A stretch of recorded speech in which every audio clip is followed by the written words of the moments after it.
미국 연방 대법원이 트럼프의 상호 관세에 대해 위헌 판결을 내렸습니다. 판결 직후 이런 말이 쏟아졌습니다. 우리가 괜히 먼저 투자 약속해서 손해봤다. 조금만 더 버텼으면 됐다. 그런데 정말 그럴까요? 우리가 서둘렀던 걸까요? 아니면 애초에 처한 구조가 달랐던 걸까요? 오늘은 감정이 아니라 구조로 보겠습니다. 하지만 이 해석에는 한 가지 중요한 변수가 빠져 있습니다. 결과가 나온 뒤에 말하는 건 언제나 쉽습니다. 오늘은 이 주장 속에 숨어있는 가장 큰 착각이 무엇인지 구조적으로 하나씩 짚어보겠습니다. 지금 돌아가는 미국 관세 정국의 진짜 핵심이 어디 있는지 차분하게 정리해보겠습니다. 먼저 조금만 더 버텼으면 됐다는 주장부터 보겠습니다. 대법원 판결이 나오기까지 얼마나 시간이 걸렸습니까? 통상 소송은 몇 달 만에 끝나는 절차가 아닙니다. 길게는 1년 이상 걸리기도 합니다. 그 긴 시간 동안 우리 반도체, 자동차 기업들이 25% 관세를 그대로 맞으면서 언젠가 판결이 나올 것이다. 이 기대 하나로 가만히 버티는 게 과연 가능했을까요?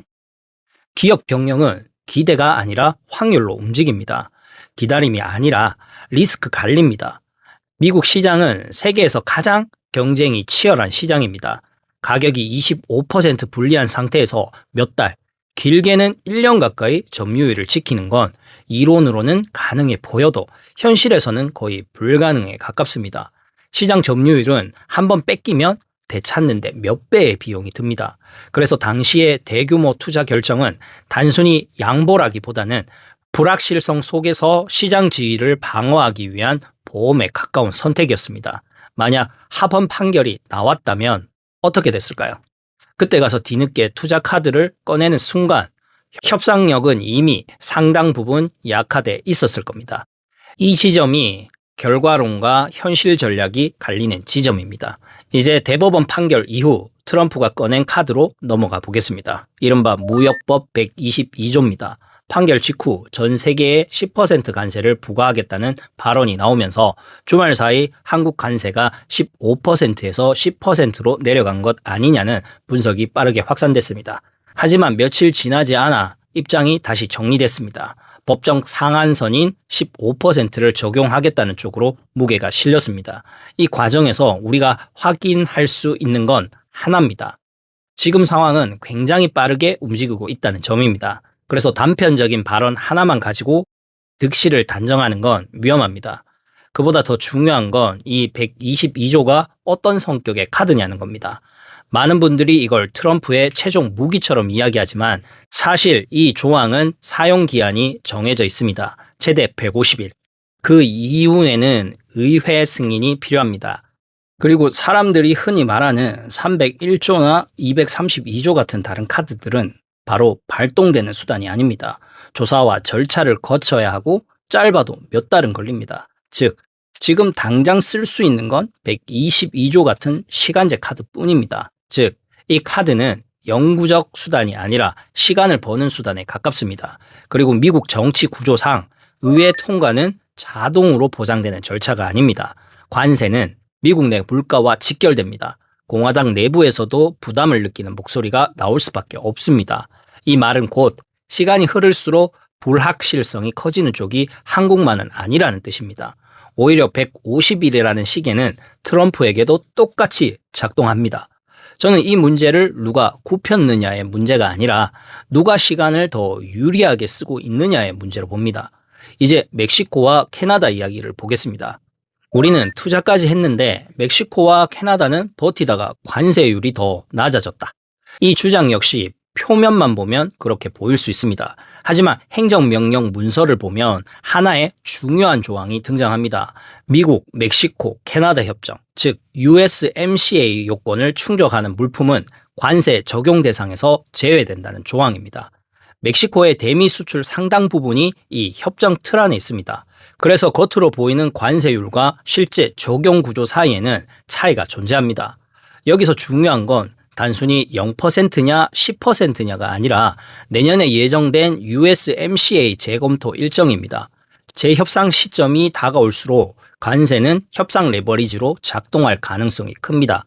이건 당장의 승패 문제가 아니라 내년 협상 구조 속에서 어떤 지위에 서 있느냐의 문제입니다.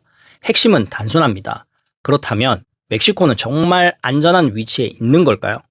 겉으로 보면 USMCA 적용 물품은 관세 면제입니다. 하지만 그 면제는 협정이 유지된다는 전제 위에 서 있습니다. 2026년에 USMCA 재검토가 예정돼 있습니다. 재검토는 형식적인 절차가 아닙니다. 조건을 조정할 수 있고 해석을 바꿀 수 있으며 압박 수단으로 활용될 수 있습니다. 이 지점에서 관세는 단순한 세금이 아니라 협상 도구가 됩니다.